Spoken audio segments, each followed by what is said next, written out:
I think what makes me the most angry is that the thing I've learned throughout the last 4 or so years being engaged in this community and getting to know people on a personal level is that not everybody values that. And that's been sort of difficult to grasp because it's something that has brought so much passion to my life, and I've become so interested in learning people's individual stories, and especially people whose stories aren't heard generally, and to know that that's not true of everyone else, and especially those who have power in the community, that that's not necessarily something that they value as much as I do, has made me really frustrated. And so some of the things that have happened even in the first couple of months that I've been working in my new job in the community is I've noticed that these communities that are marginalized or are on the periphery, who I'm working with every day, they're not included when people consider the Northfield community or the Faribault community. And so people will think that they're reaching the whole community or that everyone can access the information or the resources that they have or are providing, and that's just not true. And it's happened in really small circumstances or even in bigger ones, but just the realization that not everybody thinks, oh, this would be something that this community would want to know about, or that would be really beneficial to this community, and sort of not having that mindset or that value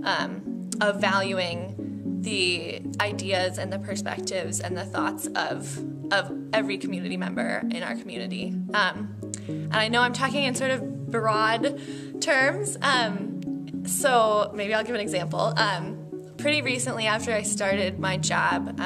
there's this contentious issue in Northfield about this pedestrian path that would connect the two sides of Northfield. Because right now we have St. Olaf on the west side, Carleton on the east side, downtown is on the east side, but to get from the west side to the east side, you have to cross 3 railroad tracks, a state highway, and a river.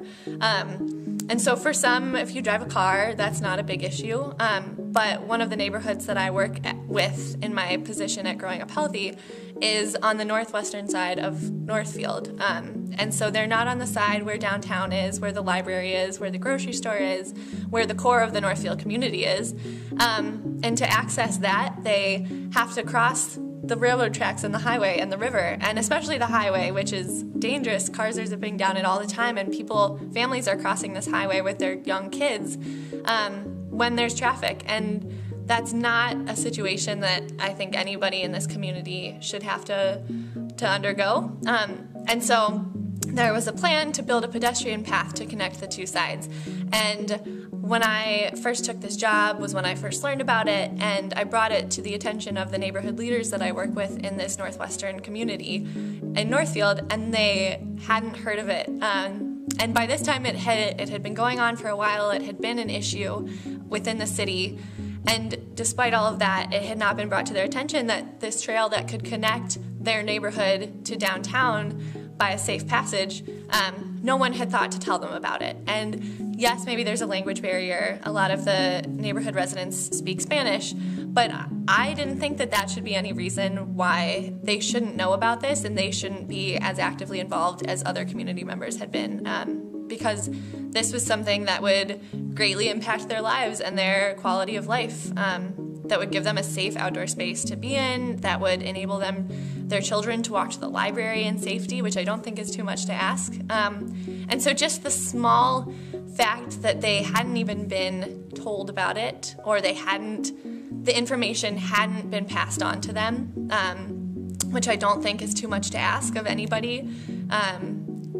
just that made me so frustrated. And so I worked with some of the neighborhood leaders and some of the councilwomen on the city council to bring together a meeting to tell the neighborhood what the trail meant, what it would do, and just that simple act of bringing these two groups together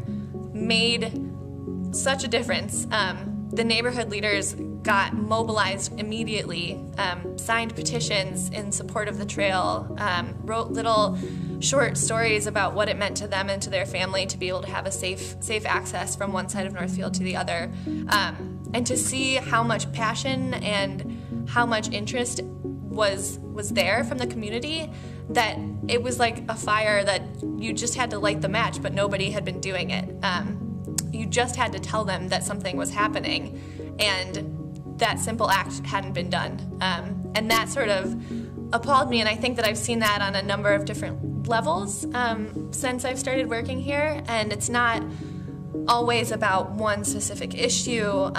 but it's just this disconnect in communication, and it's not because one community doesn't need access to the information or doesn't want to access, because as that example shows, I think that with a small bit of information, they absolutely benefited from it. And so to not have included them and to not have connected them with the information or the resources that they deserve as members of this community, I thought that was just incredibly frustrating.